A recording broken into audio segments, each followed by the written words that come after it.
আজ ১৬ মে ঐতিহাসিক Farakka long March দিবস। ১৯৭৬ সালের এই দিনে মজলুম জননেতা মাওলানা আব্দুল হামিদ খান ভাসানীর নেতৃত্বে রাজশাহীর ঐতিহাসিক মাদ্রাসা ময়দান থেকে মরণবাদ ফারাক্কা অভিমুখে লাখো মানুষের লং মার্চ অনুষ্ঠিত হয়। ভারতের পানি আগ্রাসনের প্রতিবাদে ওই দিন বাংলাদেশের সর্বস্তরের মানুষের গগনবিদারীর প্রতিবাদে কাঁপিয়ে দিয়েছিল দিল্লির শাসকদের, কিন্তু এর সুফল তুলতে ব্যর্থ হয় পরবর্তী সরকার। চাঁপাইনবাবগঞ্জ প্রতিনিধি আহসান হাবিবের প্রতিবেদন। ভারত থেকে বয়ে আসা গঙ্গা নদী বাংলাদেশের চাঁপাইনবাবগঞ্জ জেলায় প্রবেশ করে পদ্মা নাম ধারণ করে। এই নদীকে কেন্দ্র করেই একসময় আবর্তিত হতো এ অঞ্চলের মানুষের জীবন জীবিকা, কিন্তু ফারাক্কা বাঁধের কারণে এই নদীর আশীর্বাদ থেকে বঞ্চিত হয়েছে ভাটি অঞ্চলের মানুষ।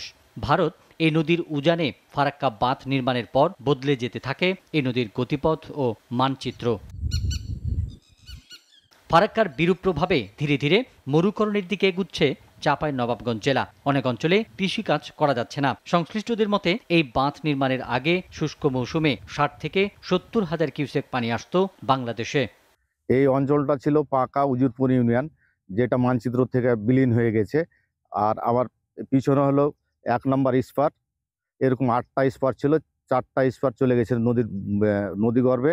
উজিরপুর পাকা ইউনিয়ন এই ফারাক্কা ব্রিজের জন্য যখন বর্ষার টাইম হয়, এই নদীর ফারাক্কা ব্রিজ সবটি ছেড়ে দেয়, দিয়ে পাকা ইউনিয়নের সব জায়গায় জমি বাড়ি বসত ভেঙে বিলীন হয়ে গেছে। কে কোথায় গেছে আমাদের দুইটা ইউনিয়নের লোক হদিশ নাই। ভারতীয় আগ্রাসন ও ফারাক্কা বাঁধের বিরূপ প্রভাবের কারণে ১৯৮৯ সালে ২৫ মে দ্বিতীয়বার লং মার্চ করা হয়। বিএনপি চেয়ারপারসন বেগম খালেদা জিয়ার নেতৃত্বে বিশাল প্রতিবাদ মিছিল নিয়ে কনসার্ট কলেজ মাঠে সমাবেশ হয়। ফারাক্কা বাঁধের ফলে আমাদের শুধু চাঁপাইনবাবগঞ্জ শিবগঞ্জ বলবো না, সমস্ত উত্তরাঞ্চলে আজকে মরুভূমি হতে চলেছে।